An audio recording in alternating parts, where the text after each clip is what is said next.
my pleasure to introduce April Brown and Fernando Valencia. April is the director of the Honors Program and an associate professor of history at the Northwest Arkansas Community College. I said that right? And she's also presented and conducted research in Cuba on U.S.-Cuban relations.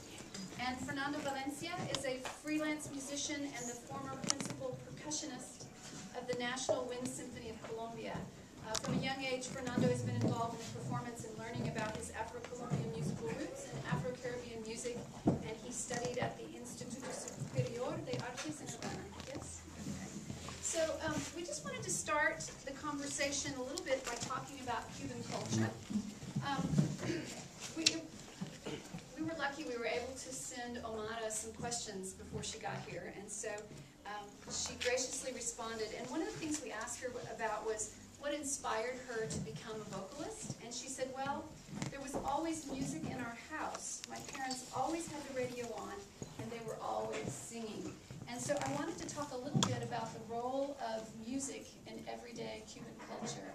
And April was telling me about her trips to Cuba and some of the things that she noticed while she was there. So. Right, yeah. If you stay in Old Havana, the old part of town, you walk down the street and every building, whether it's a hotel or a restaurant, there's music coming out of it, and it's good music. And it's a lot of it, you know, I think when we think about Cuban music, we think sort of big band, cabaret type music, but I guess since the revolution, a lot of it's the revolutionary type kind of folk music, and it's really nice to hear. It seems to sort of permeate throughout the streets. As far as her comments about it just being everywhere, I think that also lends itself to the African heritage, right? Because there's so many Afro-Cubans in the country. I think that's probably a big part of that. Do we want to talk a little bit about race in Cuba? I mean, Omara, her mother is Spanish. Right. We found this really intriguing. And her father was a black baseball player. Mm-hmm. And so she's mixed race. But you want to talk a little bit about that? Okay. I think that because of this mix of a lot of the Africans within Cuba, because it's a slave culture there, they're going to be the last Latin American holdout as far as having slavery. They don't ban that until 1886. But slavery itself in Cuba was much different. It's much different throughout Latin America than it is or was within this country. There were a lot more racial mixes, and it was more acceptable, and you had more of a ladder that was a little bit more mobile. In this country, if you think about it, when we talk about segregation and things before the Civil Rights Movement in the 50s, it was, you know, the white area and then the colored, right? So it's either white or non-white. And within Latin American cultures, there's all different versions of individuals because of the mix with the Indian, the African, and the European. So even though slavery held out longer in Cuba, it wasn't, I guess, maybe as harsh of a one that we're used to. And then as we get into the Republic, you know, after the Spanish-American, we call it the Spanish-American War. They like to call it the Cuban War for Independence, that we intervened in and took over. I think race became an issue there. In the Spanish-American War itself, we were surprised when we came down and we saw the Cubans in an integrated army, and our army was segregated. And the smoked Yankees, as they were called, our African-American troops, were a little shocked seeing mulatto generals and Afro-Cuban generals. So it's a little bit different. I think then once Castro took over in '59, then you have another big shift as far as race goes, because with Castro, he's going to get rid of all of the elite type organizations, the country clubs that were pretty much white only, and by breaking down these class barriers, to him, he broke down also the racial and the gender barriers. It's going to depend on who you talk to whether that's true or not. But I would think that most who are there, certainly she would say that there is very little racism in Cuba today. But that's a matter of opinion.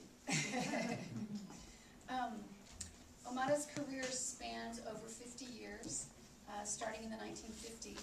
And of course, the Cuban Missile Crisis crisis curtailed her career in the United States. And I'm just, she cites her musical influences being African, European, and Latin American. And I'm just wondering about the influence of American culture, American art in Cuba. Well, yeah, certainly jazz, because Cuba was sort of the playground, for the rich and famous in the United States. And again, we think of the Tropicana when you think about Cuba. Everybody drove Chevy. So most people, or a lot of people still do. It's those same Chevys they were driving in the 50s. Don't run as well, but they're still around. So I think when the revolution occurred in '59, that obviously those ties were broken somewhat. They were really, really deep, and Castro did a really good job of, I guess you could say, vilifying the United States, because he believed that it was the United States' fault why Batista was in power for so long. And there was a lot of exploitation, and the United States was blamed for a lot of it, and rightly so, in many respects. We gave him military equipment that he turned around and used against his own people. So when you see a tank coming down the road that says U.S. Army, you're not going to be very pro-U.S. So there was a lot of, and the poorer Cubans really embraced that anti-Americanism, and it became part of Cuban nationalism. And even today, your car breaks down, damn Americans. They're going to blame the United States for anything that happens, because that's part of the Cuban culture, I believe. Are there questions for April about Cuba and culture? Yes? Yeah, could you talk about the embargo and how that has sort of affected that national identity? Mm-hmm. Well, I guess they feel, or at least they felt, very much under siege. And the embargo did a whole lot for Castro to gain more support among his people, because we took away everyday things that people were used to, and it was our fault. It was the U.S. government's fault, not the U.S. people. The Cubans even, they love people from the United States. It's the government that they don't like so much. But yeah, and I was just, skimming some things, just trying to refresh my memory about all the different things that had happened. It seems like even, the embargo goes into place with Kennedy, and some recent, information has come out that both Kennedys, both John and Robert, tried to end the embargo.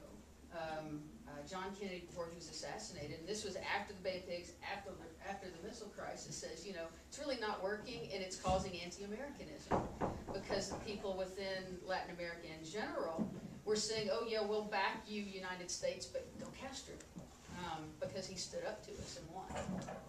So I think the embargo has done a whole lot more harm than good.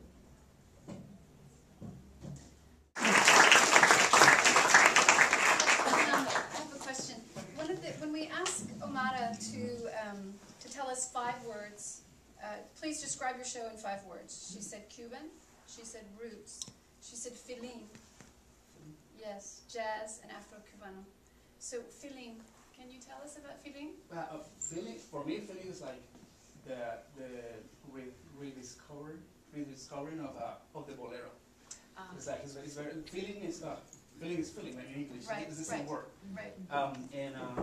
Yeah, it's something very free, very open. I would say it's almost like the jazz version, open, free version of the bolero.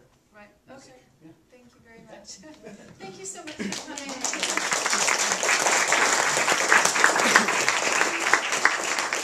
Questions for Fernando about Cuban music? Anything? He gave you this quick sweep of time. Thank you so much.